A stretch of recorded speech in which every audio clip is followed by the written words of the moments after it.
বাগেরহাটের ফকিরহাটে মৎস্য ঘেরের আইলে চাষ হচ্ছে তরমুজ। কম খরচে লাভবান হওয়ায় তরমুজ চাষে আগ্রহ বাড়ছে কৃষকদের। বিভিন্ন প্রশিক্ষণ ও পরামর্শ দিয়ে কৃষকদের সার্বক্ষণিক সহযোগিতা করা হচ্ছে বলে জানান উপজেলা কৃষি বিভাগ। বাগেরহাট প্রতিনিধি জামাল হোসেন বাপ্পার তথ্য ছবি নিয়ে আরো জানাচ্ছেন কিরণ মোস্তফা। কৃষকদের মাঝে অনেক জনপ্রিয়তা পেয়েছে অসময়ের তরমুজ। ফকিরহাটের নলধা মৌভোগ ইউনিয়ন ও লকপুর ইউনিয়নের মাছের ঘেরের আইলে মাচাই চাষ হচ্ছে তৃপ্তি, ফর্মেলো, বিগ ফ্যামিলি ও ছক্কা এই 4টি জাতের তরমুজ।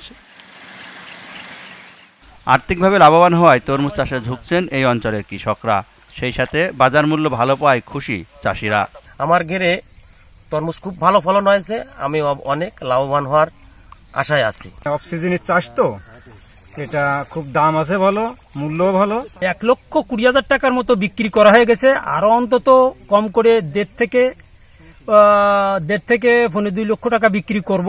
কৃষকদের সব ধরনের পরামর্শ ও সহযোগিতা করা হচ্ছে বলে জানান উপজেলা কৃষি বিভাগ। আমরা অসময়ে অফসিজন তরমুজ, এই যে ঘেরের ফলে তরমুজ, এবং যেখানে দেখছেন এখানে নান্দনিক কৃষির যে চারিদিকে শসা, করলা এবং যেখানে সমারোহ, সেখানে মানুষকে উদ্বুদ্ধকরণের মাধ্যমে এবং বিভিন্ন প্রকল্পের প্রদর্শনী বাস্তবায়নের মাধ্যমে আমরা চেষ্টা করেছিলাম ধর্মমুখী কৃষিতে নতুন কিছু আসুক। যেহেতু এটা অমৌসুমে হয় এবং অনেকটা যে সময় ফলের ভরা মৌসুমের শেষ হয়ে যায় এবং যে সময় ফলের কিছুটা অপ্রাপ্যতা থাকে সে সময় এটি বাজারে ওঠে, এই জন্য কৃষকরা এটা ন্যায্য মূল্যে বিক্রি করতে পারে। এবছর উপজেলার 8টি ইউনিয়নে 10,000 হেক্টর জমিতে 80 জন কৃষক ঘেরের আইলে অসময়ে তরমুজ চাষ করেছেন।